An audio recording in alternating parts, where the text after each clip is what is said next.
Hey guys, today we're making paella here at home, and I know some of you have asked me if I could just post a recipe because some of you have tried it in my classes or you just love some delicious paella. Of course, I'm not from Spain. Sean and I went to visit Spain about 5 years ago and got a master class where we learned all the tricks of the trade. I debated between doing it in English or in Spanish. I know my students cannot do this by themselves, so it's going to be all in English. So here we go. Okay, so because this is a paella mixta, which is a different kinds of meats, this has chicken, which I use thighs, boneless, skinless, just chopped to bite size. Pork chops, also chopped the same, bite size, and some shrimp. We have peas, we have green beans. These were all frozen, and you can substitute this for asparagus if you want to, although the peas are what's very traditional.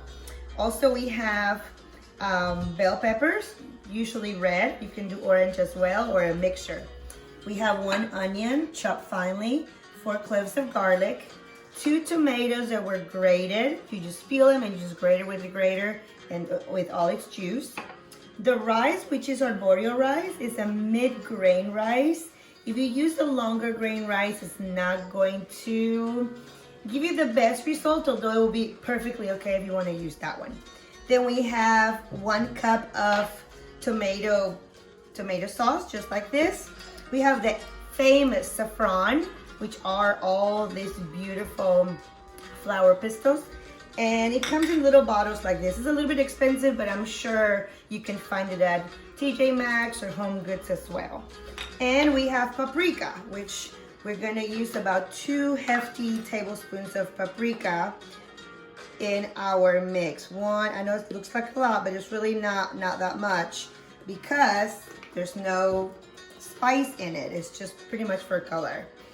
Then we have here broth. This is vegetable broth, and I used the shells of the shrimp to boil it again, but you can use any kind of broth that you have. Chicken broth or fish broth if you find it, to give it an amazing flavor. Salt and pepper. This is my fancy salt, but it can be any other salt you have. So here we are, and we're ready to make this. In a very heavy pan, this is a bigger pan because it's for my whole family. You're going to coat the whole bottom with good olive oil. You cannot be stingy with the oil. You really have to coat the bottom of the pan. This is what we learned, Sean and I, when we went to Barcelona. We had a master class on paella, and they showed us all the tricks and all the good things about a great paella. I am not from Spain, but nevertheless, this is what I make, and this is what my kids like, and some of my classes tasted at my well. When the oil is as hot as you can see, it's smoking, you're gonna put in the chicken and the pork that is pre-salted and peppered. I'm gonna put it in. You hear that sizzle? That's what we want.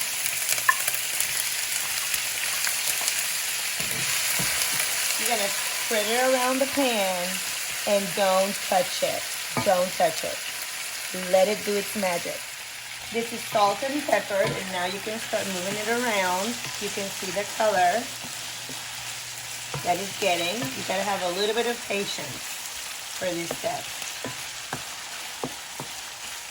You flip it and you let it do its magic again.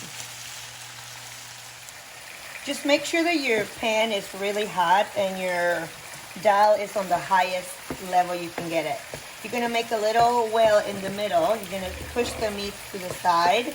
And here in this middle, you're gonna put the onion and the garlic. And we're going to saute these two. This is 1 red onion. I just like red onion because it's a little sweeter, but you can do white onion as well. So you're gonna saute right in here all the onion and the garlic, and it's gonna start smelling delicious. Once your onions in the middle are translucent like this, and you can see they're getting cooked, you're gonna put in the tomato and stir.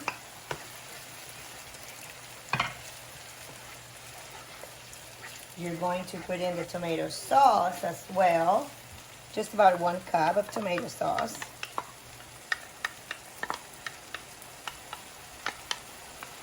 And stir everything together. It smells delicious.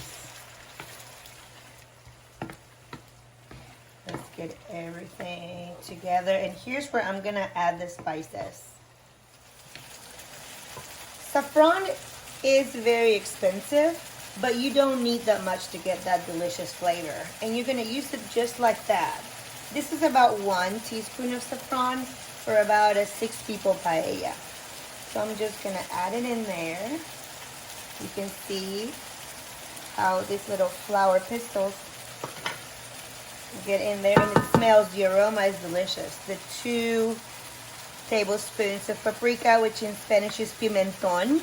There is a smoked paprika that I don't recommend using simply because it's a little different flavor profile.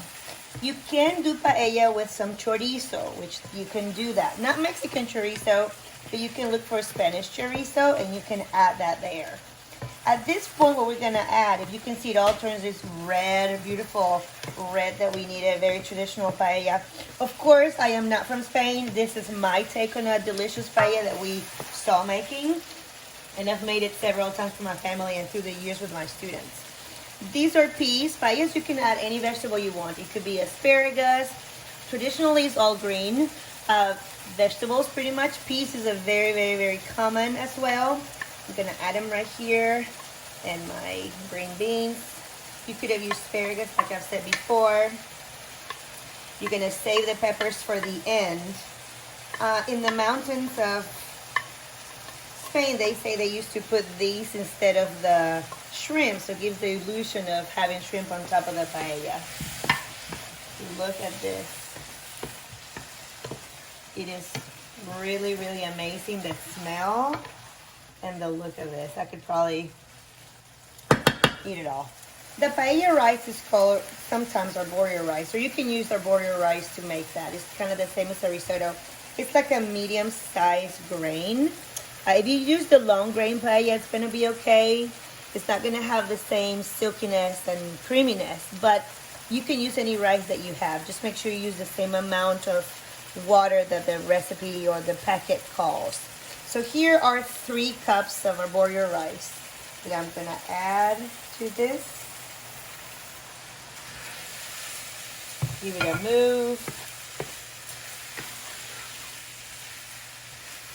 How delicious does this look? I have not tasted it yet, so I don't know if it has enough salt or not, but that will be later once I add the liquid. So for every cup of rice, you need 2 cups of liquid. So in this case, since I use 3 cups of rice, I'm gonna use 6 cups of broth. You can use water, yes, but of course it's gonna be way more savory if you put broth instead. So my rooster is gonna help me measure my broth. So here we go, 1, 2, 3, 4, 5, and 1 more. As I told you before, I used the peels of the shrimp and I put them in the broth and I boiled it for a little bit, so that infuses the broth and will give the paella a lot better flavor, since it's a mixed paella between chicken, pork, and shrimp. Look at this, guys. All right, you see that I have a 7th cup right here because I'm gonna have to take a look at this paella as it goes, as it cooks. So now I'm gonna cover this with aluminum foil and I'm gonna wait about 20 minutes. I'm not gonna uncover it. I'm gonna taste, of course, the salt, make sure the salt is on point and it needs a little bit of salt. I have this saffron salt that I can use just because I bought it and I'm gonna use it, but you can use just regular salt, it's gonna be okay. You can use this one, you can use pink salt, any salt that you want, it doesn't really matter. Is to taste, make sure the water is not too bland, it needs some flavor. You can see the saffron there swimming around and it's going to be delicious. When it starts boiling like this, you're going to grab half of your peppers, not all of them. You're gonna put them lined up like this. You can do any kind of color coordination that you want. You can put all red or you can put all orange, it doesn't really matter. Just about there. And you're gonna now cover. Now, how do we cover a pan this big? The only way we're gonna do it is with aluminum foil. So I'm gonna cover these pans like this. And then I'm going to lower the temperature to about a 4. And I am gonna let it do its thing there on its own. I'm gonna uncover in about 15 minutes to make sure it's all great inside. See you in a bit. All right, guys, we're at the 10-minute mark, and I'm gonna lift this carefully because I don't wanna get a facial or burn my face. So we're gonna lift it from the back side up. And I'm gonna put this on the side, and I'm gonna add the rest of the peppers, trying to make some sort of beautiful sun ray style pattern. I don't know why really we have to put this a little later, not all at the same time, but it works for me.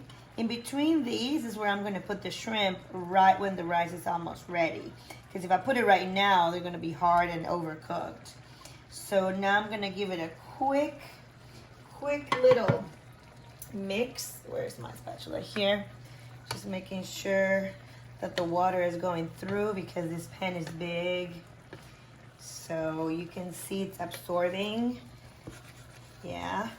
All right, I'm gonna give it a shake, and I'm gonna put the cover back again, and we'll wait the next 10 minutes. It's almost ready, guys. Okay, so 20 minutes have passed, so let me take a look from the back so I don't get burned. All right, so I'm gonna put this to the side. Ooh, look at this, look at this. So now I'm gonna push the shrimp, but before that, I'm gonna taste the middle and make sure the rice is good. That rice, it's delicious. So now I'm gonna push the shrimp in. You can push it in a very artistic way. You can push them through in a not very artistic way, however you really want to, it's fine. Since I cook a lot at home, my fingers kind of resist a lot of heat, but if not, you can use something to put the shrimp in. The shrimp doesn't take but 3 minutes. They don't take but 3 minutes to get ready. So this is not something that you can really put earlier. This is the time when you put it, when you only see liquid around on the back. Here's where you can put clams as well. You can put lobster. You can really put any other fish that you want in this paella. I'm gonna push them with my little spoon so they can get ready. And then in about 5 minutes, I'm gonna come back and you're gonna see how amazing this is gonna look. And look at this beauty. Okay, so let me get a better spoon. I am going to, look at this. I'm going to mix it just a little bit. Did you hear that at the bottom? That is called concolon in South America. In Spain, they call it a name I can't remember right now.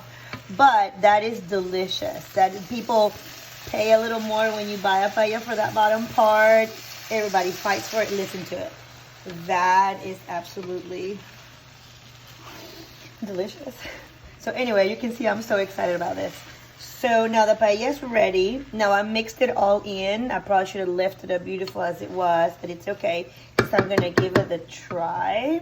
It should be juicy and silky and smooth and so very flavorful. So let me take a little bit of this here, maybe below so I don't get all burnt.